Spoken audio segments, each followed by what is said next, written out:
चूड़ी तेरी खन खन खन खन खन के रे खन खन खन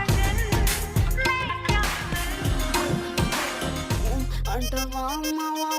अंटवा मावा मैं चीज कसुती बढ़ के निकली जब कुदरत के डेरे पे के डेरे ऊपर आला सोचता होगा वाह क्या चीज बनी है मेरे पे ऊपर आला सोचता होगा वाह क्या चीज बनी है मेरे पे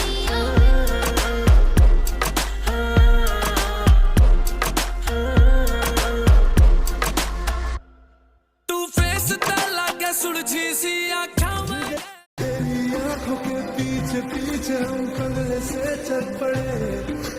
मेरी आंखें बदल के